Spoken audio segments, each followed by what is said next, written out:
I'm Lisa from Active Domestics, and today I'm going to talk about the maintenance and care that's involved in this vacuum cleaner. Now this is a Miele Blizzard, and it is a canister vacuum cleaner. It is bagless. Like any vacuum cleaner, it needs maintenance in order to keep it sucking to the best of its ability and to ensure that it will last the longest it possibly can.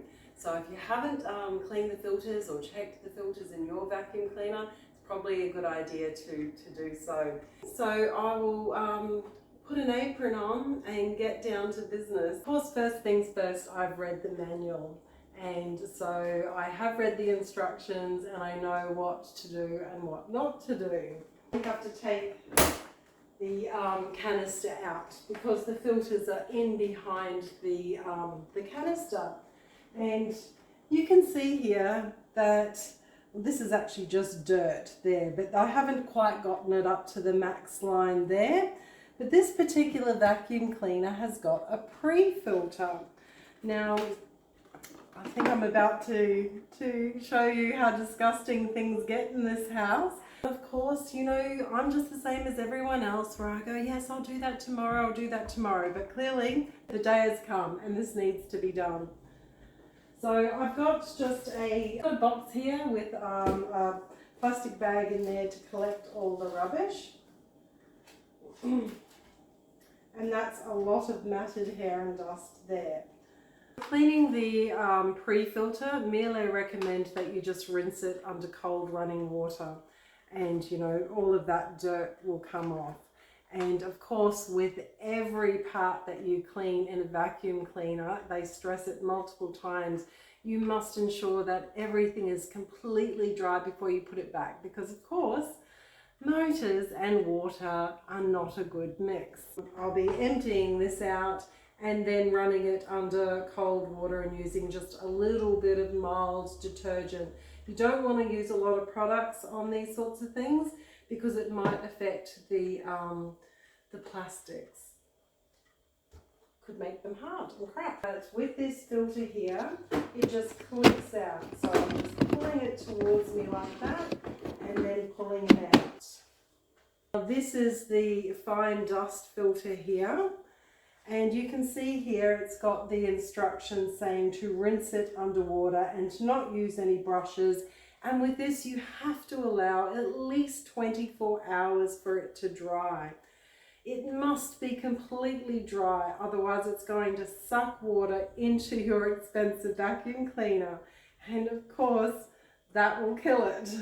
Here it is currently in the locked position.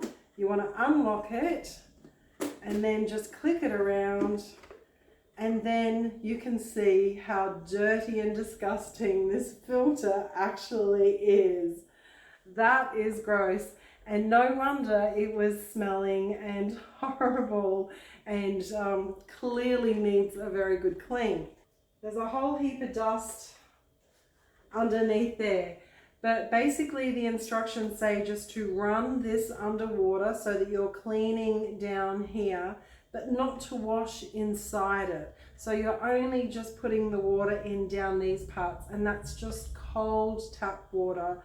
And then you leave it all dry, and only when it's perfectly dry, then you'll put everything back together again and get your machine up and running. You'd also take this time to clean all your inner parts here. Now Miele recommend that you just use a damp cloth to clean up all of here, and I've just got an old t-shirt of a rag that I'd cut up, and I'm just going to use it to wipe everything. I start with the least dirtiest places, like on the outside. You want it looking good. And then go into the dirtier places. By using just an old rag, of course, I can just discard it when I'm done. And cleaning your vacuum cleaner is also a really good time to clean your tools. It's the same, I can just give these a little rinse and let them dry all at the same time. You know, a bit of maintenance and you can bring your machine back to like new again. So anyway, we'll head into the laundry and we'll give these a clean. So first of all, I'm just going to give everything a real quick rinse. Oh, look how dirty that is. Tapping it just to release some of that dirt. It smells like our cat. So that fine dust filter really needed a lot of rinsing. I really had to take my time with it. But like I said, this was actually the first time I'd cleaned it, and I really should have done it probably about 6 months ago, to tell you the truth. That is the canister that the fine dust filter sits in. And look, I rinsed it, and look at how dirty that water is that's coming out. It was just gross. That is the pre-filter that I'm now rinsing, and that is the actual canister, of course. Now I've got to rinse that and rinse that. That took a little while because the dust was really stuck. And then I went back to that actual fine dust filter to give it a little bit more attention, because if I'm going to do the job, I want to do it properly. And then I just got all those things out of the way and actually washed those other things with a little bit of detergent and water. And look at that dirty, filthy water. Then rinsing everything one last time and just getting that all sorted. And you know, you want to clean up after you've done a job like this, because that was pretty darn gross. So take a little extra couple of minutes to do that bit of cleaning up and you'll be thankful. So it's been a couple of days and this is really dry. I've been working for the last couple of days, so I haven't had any chance to get any cleaning done anyway. But like I said, it's really important to make sure that this is really properly dry before you put it back into the vacuum cleaner. The other thing I want to mention is that it's important to not leave these outside in the sun when you're drying them either. That could be really bad and make the plastic brittle and more likely to crack. So when I left these things drying, I left them all in the laundry. I just had the filter sitting up in a container like that near the window, and everything has just been drying in here out of the way of the sun for the last couple of days. So when you're putting this in, find that arrow, pop that arrow down to the unlock position, slot it in, then turn it to the lock position. And then you want to just pop this one back in, slid in really nice and easy. If it doesn't, you just got to find the way, just slide it into spot.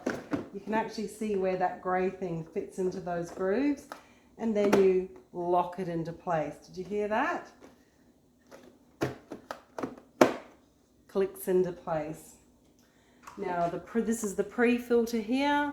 That just goes into its component in the canister, and that is slotted in and locked into place just like that. Make sure you push that handle down, and then you're going to just slide the canister back into position.